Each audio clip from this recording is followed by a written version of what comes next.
Afternoon, guys. Dave Canterbury at the Pathfinder School. We got a fire pit we dug out here last night. Had a little fire in. I'm going to dig it back up, get a fire going. There's been some requests on a couple of my videos. I talked about being able to make char cloth in your vessel. And we're going to talk about that a little bit today. I'm going to show you how that's done so that when you have to worry about your next fire, after the sure fire that you're carrying with you if you follow the Pathfinder system, you have to worry about the next fire. So with that said, we're going to learn how to make char cloth. That's my favorite method of ensuring that I have the next fire, and we'll talk about that today. We're going to make some of that. I'm going to get my snug pack rocket pack here and get my e-tool out, my Gerber e-tool that I showed in the review video on those, because that's my preferred tool to carry with me if I've got to do a lot of digging and things like that. Makes life a whole lot easier. So let's get that done first, get this pit cleared out. We'll get a fire going in there and I'll get back to you. One of the things I really like about these Gerber e-tools is, you know, the military e-tools lock as well, just like these do, but this one locks. It's got teeth in it there that it locks into, and it locks into a couple different positions, but the pick position that it locks into actually is at an angle. It's not straight up and down. So it actually gives you a very good digging tool that works very, very well. I can actually feel heat coming out of these coals from where I buried this fire last night. So it's not going to take us any time to start a fire here, I can tell you that right now. So we'll get that done, and we'll get right with you here. Now I've built a little bit of a shelf in this fire pit right here. I'm going to show you what that's for here in just a little while. But for right now, I just want to get a good base of coals built in this fire pit right beside it. Okay, the first thing I need to make sure of is, I'm going to use my Guide Design bottle for this. I got to make sure that there's no moisture inside of it. So I'm going to go ahead and just set it in here by the fire and get this hot. That'll evaporate any moisture that's in there.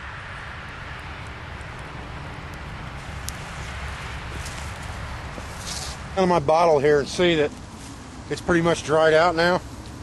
So I'm going to take this root, just wrap it around the outside edge and pull this thing off the fire and look inside of it just to make sure that there's no moisture left in there, and there's not. Make sure I get a good bed right here where I want this thing to sit. Okay, now the next step in this puzzle is you've got to have some cotton to char, and you've got to have 100% cotton for this. If you use anything that's got polyester in it, it's not going to work correctly. So I'm going to take just a regular bandana from my kit, just a regular head rag that's getting wore out and beat. And I'm going to use that. I'm just going to rip a chunk of it off. I don't want to do the whole thing at one time because I don't want this to take forever. So I'm going to rip a pretty good sized piece of it off, and I'm going to stuff it down inside this jar loose, just like this. Now what I'm going to do is, I've got a rock over here that's actually the handhold for my bow drill fire, and it sits right over the top of that and holds pretty good. It closes the gap in, and that's the key. Is you want some air to be able to escape, but not too much air. You don't want this thing to burn. So I'm going to put this thing down here on my shelf right by the fire and put this covering over top of it and kind of look around it to make sure that there's barely any room for smoke to escape, because there'll be some smoke come out of it. And then I'm going to kind of push my fire up toward it and get this thing charring. If you look at that, you can see the smoke starting to come out from underneath the lid, or underneath that rock there. That's what you want.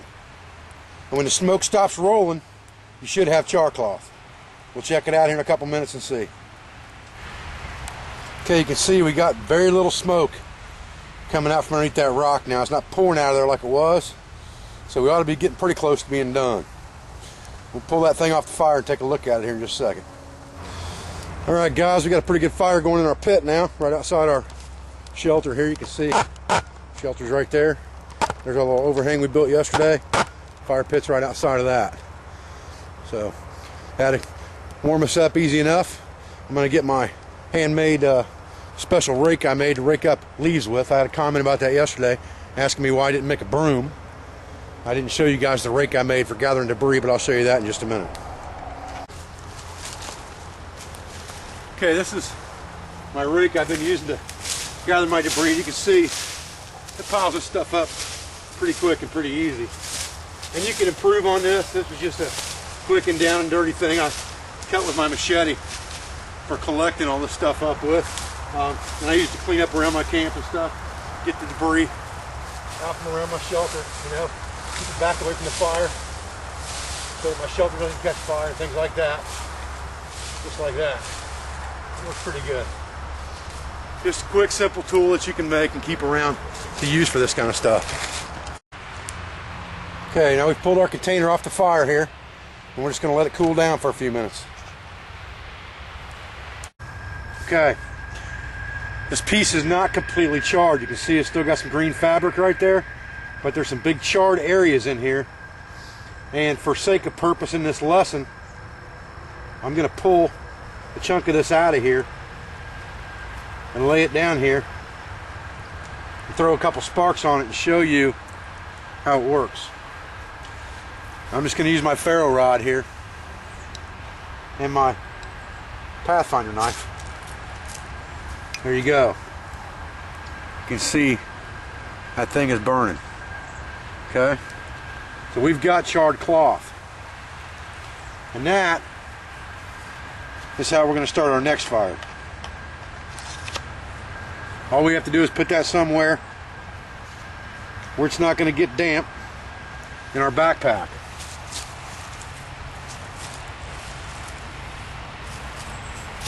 And if we have a bird nest like this one, which I've stolen from an animal,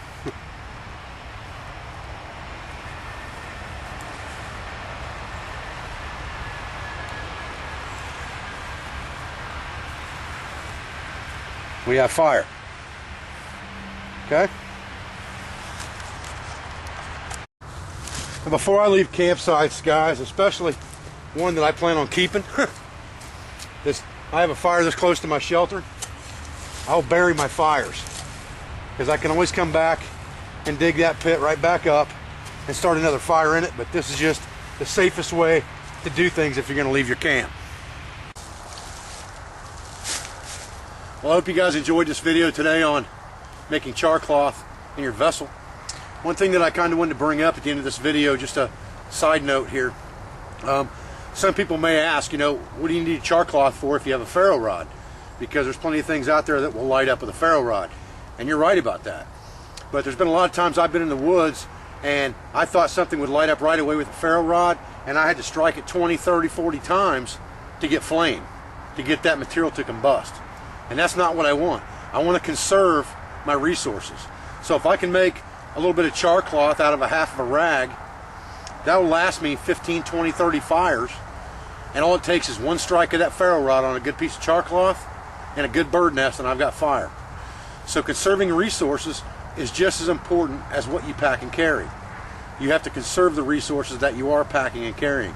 So if my main device for starting fire, once I've expended my wet fire on the first fire, is that ferro rod, then I want to ensure that every time I strike that ferro rod, I can get fire from it. And the way to do that is char cloth.